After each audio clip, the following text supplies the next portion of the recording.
أغلب الناس وبما فيهم أنا وأنت بنعاني من إدمان شيء معين، سواء مدمنين للسوشيال ميديا أو مدمنين للأكل أو مدمنين للألعاب أو مدمنين للمسلسلات والأفلام أو حتى مدمنين وعندنا رغبة دايمة في شراء الحاجات اللي ممكن ما نكونش محتاجينها. كل واحد فينا عنده نوع معين من الإدمان بس بيختلف وبتتفاوت درجاته من شخص للتاني، والحاجة الوحيدة اللي ممكن تكون مشتركة بيننا كلنا إن الإدمان ده بيكون ليه تأثير على حياتنا، بس للأسف تأثير سلبي. إيه الأسباب اللي بتدفعنا لإدمان الحاجات دي؟ وإيه علاقة إشباع الشهوة بمادة الدوبامين؟ وإيه هي فكرة تحول الألم للمتعة والعكس؟ وإزاي تقدر تعمل توازن ما بينهم وتتخلص من إدمان حاجة معينة؟ كل ده هنعرفه في فيديو النهاردة، بالإضافة للمشاكل اللي ممكن تواجهك وإنت بتحاول تتعافى من السعي وراء إشباع شهوتك، وإنك تتخلص من إدمان شهوتك.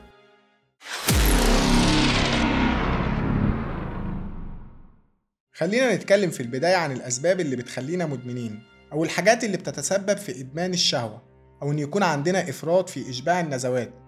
أول سبب معانا وهو إن الإنسان دايماً بيحب يسعى للمتعة، وإنه بيدور كل شوية عن الحاجات اللي بتزود المتعة دي عنده. وفي سيكولوجية معينة عند الإنسان بتتمثل في إنه بيستمتع أكتر أثناء سعيه في الحصول على الشيء المادي، أكتر ما هو بيستمتع من امتلاك الشيء المادي نفسه.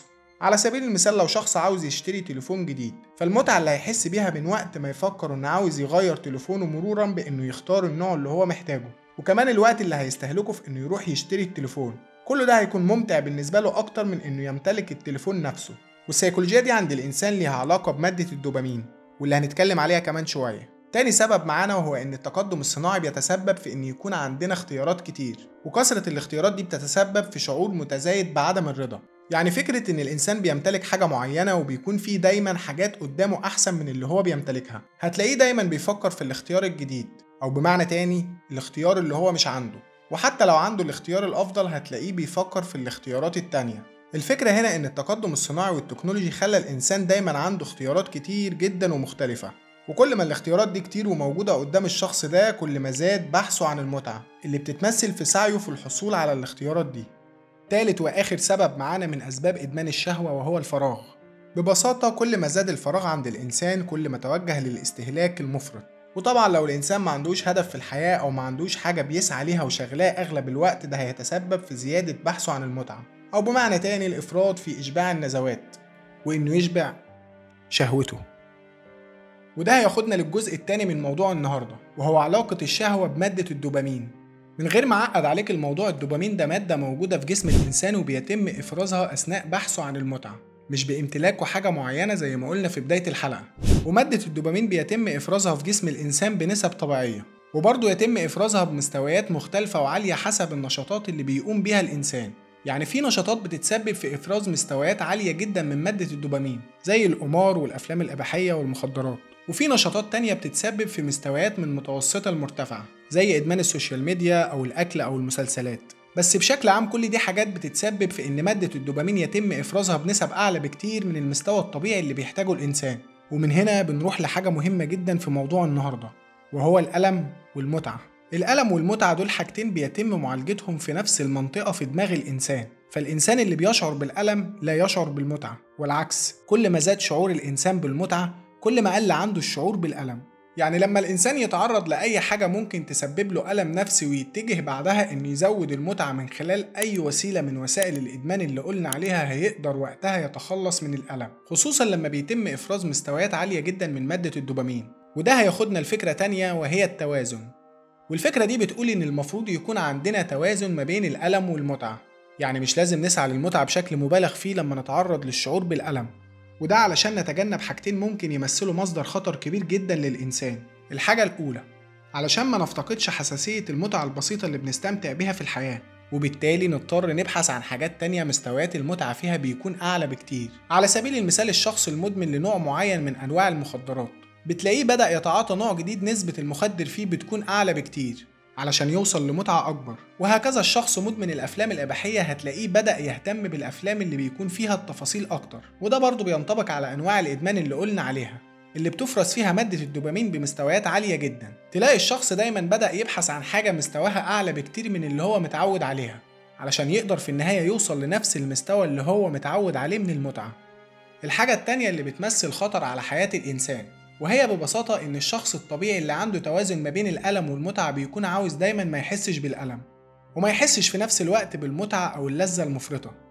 لكن الشخص اللي ما قدرش يحافظ على التوازن ده بيتحول إنه أدمن حاجة معينة، والحاجة دي بتتسبب في إنه يفرز في كل مرة مستويات عالية جدا من مادة الدوبامين، وبيتعود على المستوى ده ويصبح المستوى العادي من المتعة بالنسبة للناس الطبيعيين لا يمثل ليه أي متعة، والألم عنده بيصبح الشعور الطبيعي.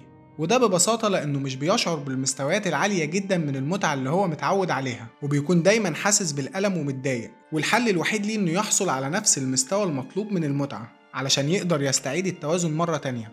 والحاجتين دول مع بعض بيزودوا الخلل أكتر في توازن الألم والمتعة، والشخص لو ساب نفسه هيدخل في دايرة مغلقة وممكن ما يعرفش يخرج منها، وعلشان كده لازم يعمل إعادة توازن مرة تانية. وده الجزء المفيد في حلقة النهاردة. وفي الجزء ده هنعرف إزاي بيتم إعادة التوازن لدماغ الإنسان، وإزاي يرجع مرة تانية للحالة الطبيعية اللي كان عليها. وده بيتم من خلال حاجتين، إما إنك تتحكم في المتعة أو إنك تتحكم في الألم.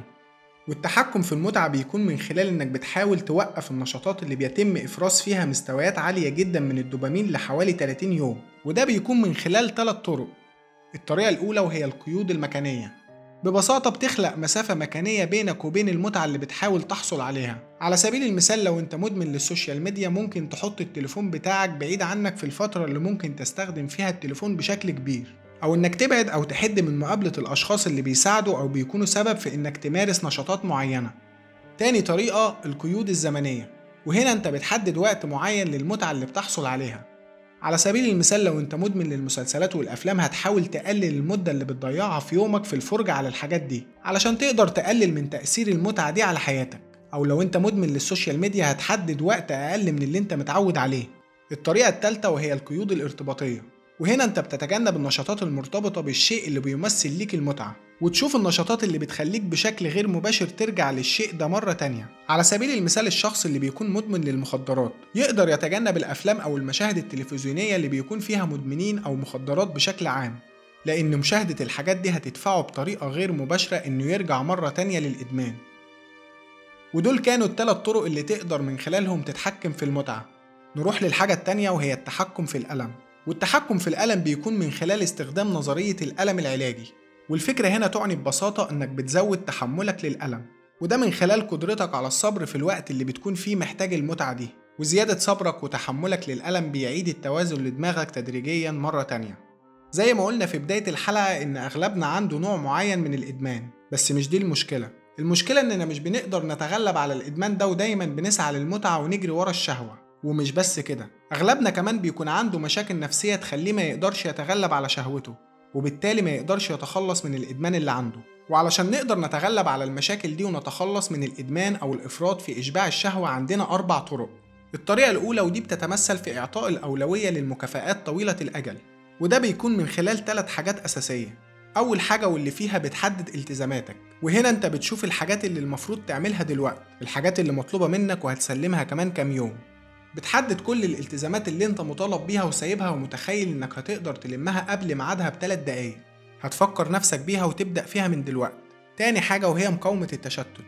هتحاول انك تقلل من التشتت اللي موجود في حياتك، وده لان كل ما كان مصادر التشتت كتير حواليك كل ما كان عندك رغبة في انك تبحث عن الشيء السريع واللي المكافأة بتاعته بتكون سريعة، وبالتالي مش هتقدر تدي أولوية للمكافآت طويلة الأجل. آخر حاجة معانا بتساعدك في إعطاء الأولوية للمكافآت طويلة الأجل، وهي إنك بتكافئ نفسك. بمجرد ما تلتزم بأولوياتك وتسعى في إنجازها مفيش مانع إنك تكافئ نفسك، وده بيكون من باب التشجيع علشان تقدر تكمل. الطريقة التانية في التغلب على المشكلات النفسية اللي بتمنعك من التخلص من الإدمان وهي إنك تعرف أنماط سلوكك. أغلبنا مش بيكون متقبل الوضع اللي هو فيه، وعلشان كده لازم تعمل 3 حاجات مهمة جدا. الحاجة الأولى وهي الاعتراف. تعترف قدام نفسك إن عندك مشكلة من أصله، لأن عدم اعترافك بالمشكلة مش هيخليك تعرف تحلها. الحاجة التانية وهي إنك بتقوي عقلك، وده من خلال إنك تتقبل السلوك اللي عندك، وكمان تخلي السلوك ده يدفعك إنك تركز على كل قرار بتاخده في حياتك. الحاجة الأخيرة وهي تحمل مسؤولية أخطائك. فكرة إنك اعترفت بوجود المشكلة وتقبلت السلوك اللي كنت بتعمله دي حاجات تخليك ما تغلطش مرة تانية، ولو حصل يبقى لازم تتحمل مسؤولية أخطائك. الحاجة التالتة في تغلبنا على المشكلات النفسية وهي إنك بتواجه العزلة. لما بتعمل عادة سيئة أول حاجة بتحصل هي إنك بتشعر بعدها بالذنب، وكمان الحاجة دي بتتسبب في إنك دايما بتختار المتعة والسعي وراء الشهوة بدل ما تختار إنك تبني علاقات في حياتك. وسواء الحاجة الأولى أو التانية فالاتنين بيدفعوك للعزلة. وهنا انت لازم تدور ازاي تبني علاقات قوية علشان تقدر تحمي نفسك من العزلة اللي بتتسبب في استهلاك مفرط لمادة الدوبامين والسعي الدائم وراء المتعة. ده غير ان العلاقات دي ممكن تكون سبب في تعديل سلوكك للأفضل. الحاجة الرابعة والأخيرة في تغلبك على المشاكل النفسية بتتمثل في مواجهة هروبك من الواقع. خلينا صرحك يا صديقي وأقولك إن سعيك الدائم وراء المتعة بيكون دايما وراه هروب من واقع حياتك اللي غالبا كله مشاكل، وكمان علشان تقدر تتخلص من الفراغ والملل اللي موجودين في حياتك. وعلشان تتغلب على كل دول لازم تتغلب على الفراغ والملل، سواء من خلال اهتمامك بدراستك أو بشغلك أو بإنك تتعلم حاجة جديدة. وما ننساش طبعا أهم حاجة هتساعدك في التخلص من كل ده، وهي قربك من ربنا وإنك تحمده في كل لحظة وفي كل صلاة على النعم اللي هو مديها لك. وأخيرا لو عجبك الفيديو ما تنساش تحط لايك وتشترك في القناة. أشوفكم في فيديو جديد. سلام.